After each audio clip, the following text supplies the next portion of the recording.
हाय दोस्तों, मैं अनिल आप सभी को कक्षा 10 एनसीईआरटी के अध्याय के अंदर दिए गए प्रश्न कराऊंगा जो रासायनिक अभिक्रिया और समीकरण से है। देखिए, प्रश्न संख्या 3 कहता है कि निम्न अभिक्रियाओं में उपचयित तथा अपचयित पदार्थों की पहचान कीजिए। प्रश्न 1 है उसका 4Na अर्थात सोडियम के 4 परमाणु और सॉलिड रूप में है, प्लस O2 अर्थात ऑक्सीजन के एक अणु गैसीय अवस्था में है। तीर अभिक्रिया चिन्ह है।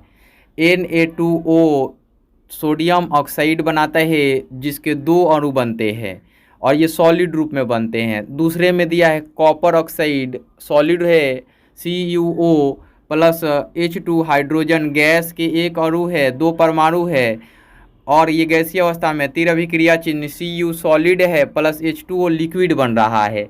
तो मैं बताऊँ आपको कि इसके बारे में पहले जानते हैं क्या होता है, किसे कहेंगे उपचयित और किसे कहेंगे अपचयित। तो कहेंगे किसे, ये जानते हैं पहले। तो जिनमें ऑक्सीजन का संयोजन होता है वे उपचयित पदार्थ हैं। क्या होता है? जिनमें ऑक्सीजन का संयोजन होता है वे उपचयित पदार्थ हैं।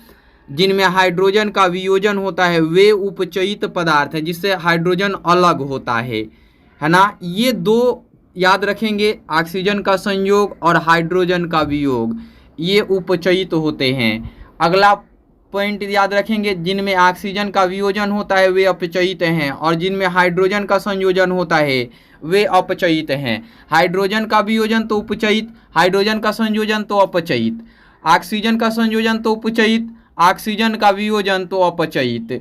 इस प्रकार याद रखेंगे। तो देखिए, पहले प्रश्न में देखते हैं उपचयित पदार्थ कौन होंगे। तो सोडियम के साथ ऑक्सीजन जुड़ा है, तो जिनमें ऑक्सीजन का संयोजन हो रहा है तो सोडियम उपचयित है, उपचयित पदार्थ हैं। तो Na क्या हो गए? उपचयित पदार्थ। अपचयित पदार्थ कौन है? ऑक्सीजन है। क्योंकि ऑक्सीजन क्या हो रहा है? जुड़ रहा है। तो ये चीज ऑक्सीजन सोडियम के साथ जुड़ रहा है, तो जिनमें ऑक्सीजन का संयोजन होता है उन्हें उपचयित पदार्थ कहते हैं। तो ऑक्सीजन यहाँ अपचयित हुआ, है ना।